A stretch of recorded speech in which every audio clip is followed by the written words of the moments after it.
Assalamualaikum warahmatullahi wabarakatuh. Salam sejahtera untuk kita semua.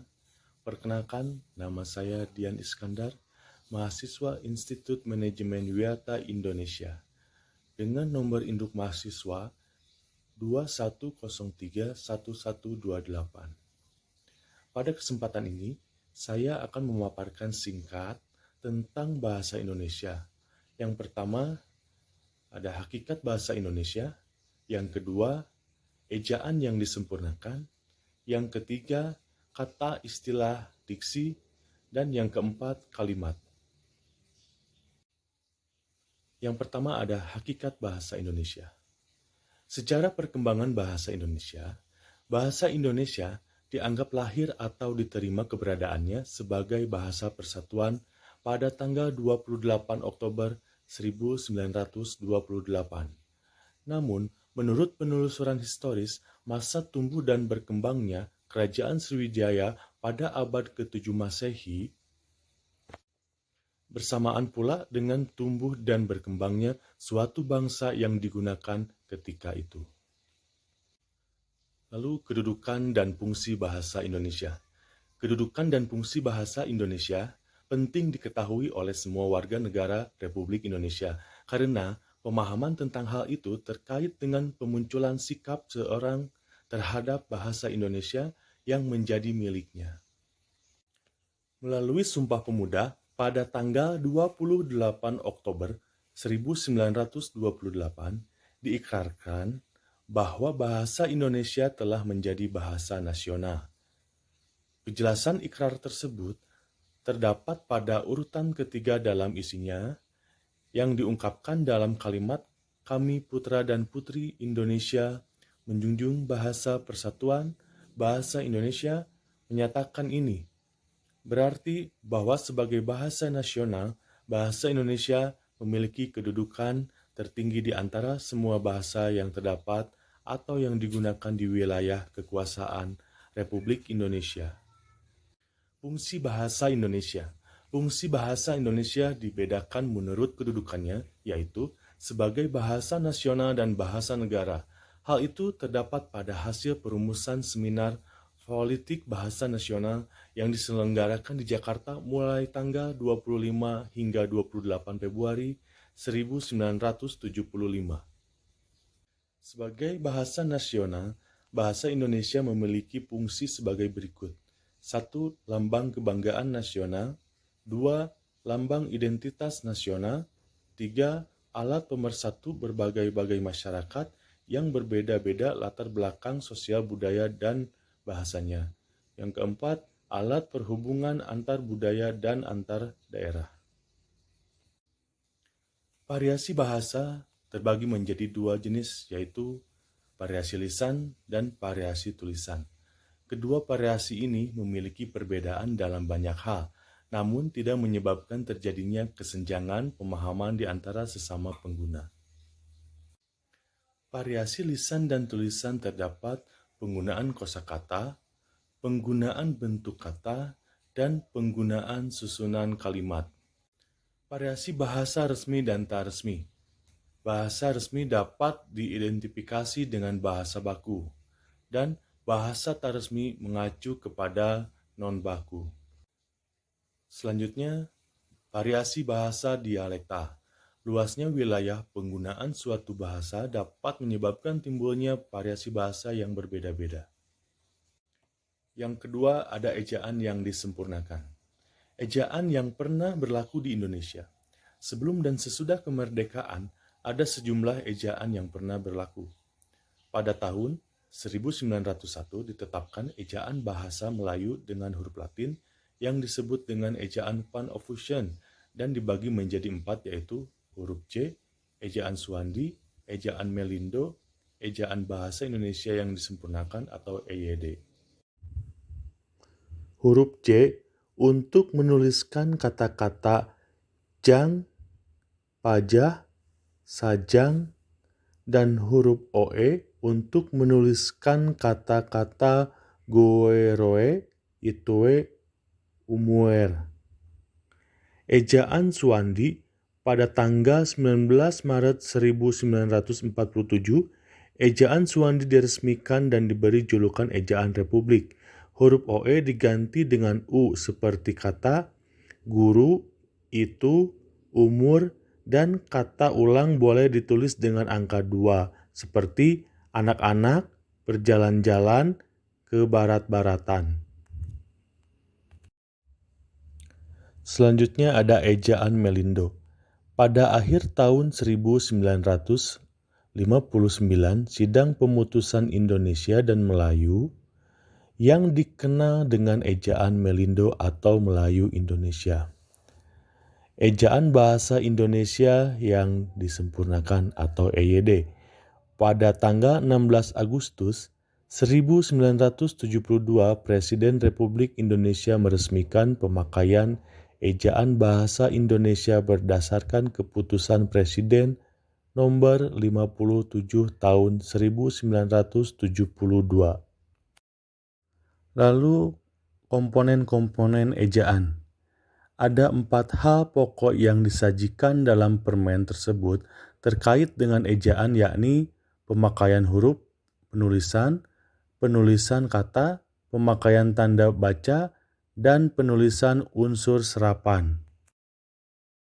Selanjutnya ada pemakaian huruf.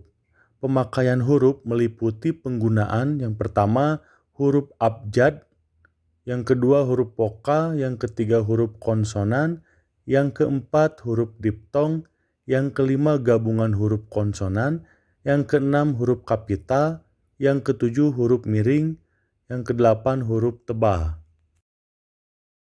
Selanjutnya, kata, istilah, dan diksi. Kata, secara umum menurut sudut pandang fonologi, kata dapat dirumuskan sebagai bentuk lingua yang memiliki urutan fenom yang tetap. Urutan tetap di sini dimaknai tidak berubah. Sedangkan istilah, hasil pemahaman dari sejumlah sumber, memberi ketentuan bahwa istilah dapat diartikan sebagai kata atau gabungan kata yang memiliki makna khusus dan penggunanya terbatas pada ranah kegiatan atau bidang keilmuan tertentu.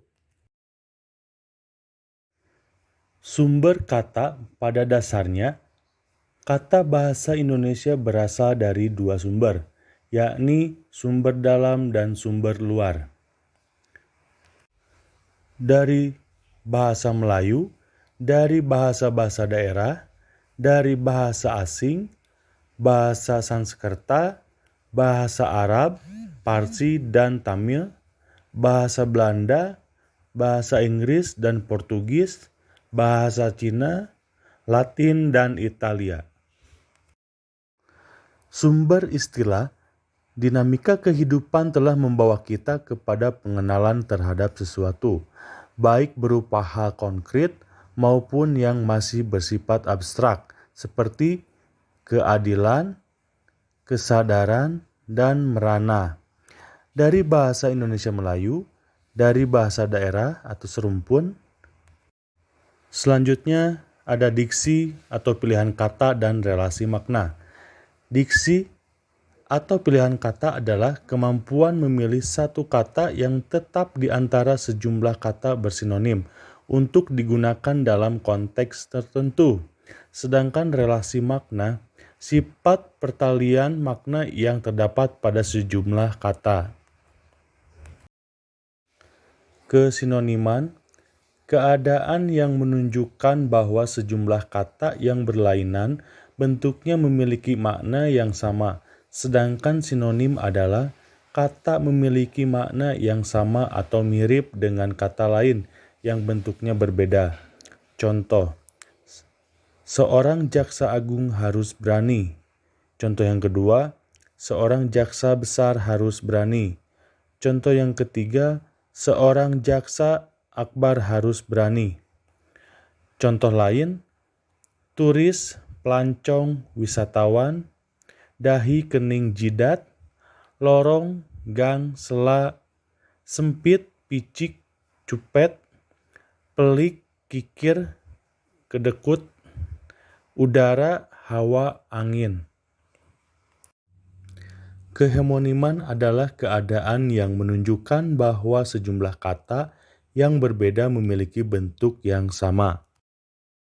Kehemoniman yang homopon terjadi apabila dua atau lebih kata yang berbeda hadir dalam lafal yang sama, tetapi berbeda ejaannya. Contoh, sanksi, hukuman, denda, masa, orang banyak.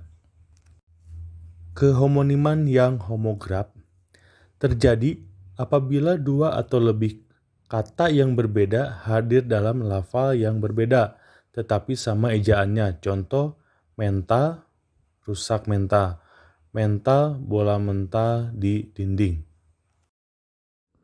Kehomoniman yang homograf dan homopon terjadi apabila dua atau lebih kata yang berbeda hadir dalam bentuk yang sama, baik dari segi lapalan maupun ejaan. Contoh, kopi, minum kopi, kopi, salinan. Kepolisemian adalah apabila sebuah kata memiliki makna yang berbeda-beda. Kepolisemian dapat dilihat misalnya pada kata kepala yang dalam Kamus Besar Bahasa Indonesia diberi rincian makna. Contoh yang pertama, bagian tubuh di atas leher tempat terdapatnya otak dan pusat saraf manusia dan hewan. Keheponiman adalah keadaan terdapatnya sejumlah kata bawahan dari sebuah kata yang lebih luas cakupan makanya.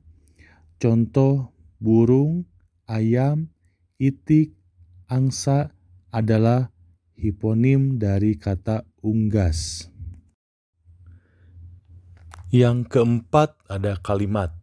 Pengertian kalimat adalah dua hal penting yang berkaitan dengan konsep kalimat, yaitu konstituen dasar dan intonasi final. Konstituen dasar kalimat berupa klausa yang di dalam terdapat unsur minimal sebuah kalimat, yakni unsur subjek dan unsur predikat. Dalam wujud lisan, kalimat diucapkan dengan suara naik turun, keras lembut, di sela jeda, dan diakhiri oleh intonasi final yang diikuti oleh kesenyapan. Dalam wujud tulisan, kalimat dimulai dengan huruf kapital dan diakhiri dengan tanda titik, tanda tanya, atau tanda seru. Selanjutnya adalah unsur-unsur kalimat. Yang pertama, subjek, bagian kalimat yang menandai apa yang dikatakan oleh penulis. Yang kedua, predikat, bagian kalimat yang menandai apa yang dikatakan oleh penulis tentang subjek. Selanjutnya, objek. Kehadiran objek dalam struktur kalimat dituntut oleh predikat yang berupa verba aktif transitif. Pelengkap. Kehadiran pelengkap dalam struktur kalimat dituntut oleh predikat berupa verba intransitif pada kalimat aktif. Secara gramatikal, pelengkap berfungsi melengkapi predikat berupa aktif intransitif. Jenis kalimat dapat diklasifikasikan ke dalam beberapa, yakni berdasarkan jumlah subjek dan predikatnya, atau jumlah keluasannya, berdasarkan kelengkap, fungsi sintaksisnya, dan berdasarkan susunan fungsi sintaksisnya. Yang pertama, satu kalimat tunggal dan kalimat majemuk. Kalimat tunggal adalah kalimat yang terdiri atas satu klausa. Kalimat ini hanya mempunyai satu subjek dan predikat. Kalimat majemuk adalah kalimat yang terdiri atas dua klausa atau lebih. Yang kedua, kalimat lengkap dan tak lengkap. Kalimat lengkap adalah kalimat yang mengandung klausa lengkap yang terdiri atas unsur subjek dan predikat.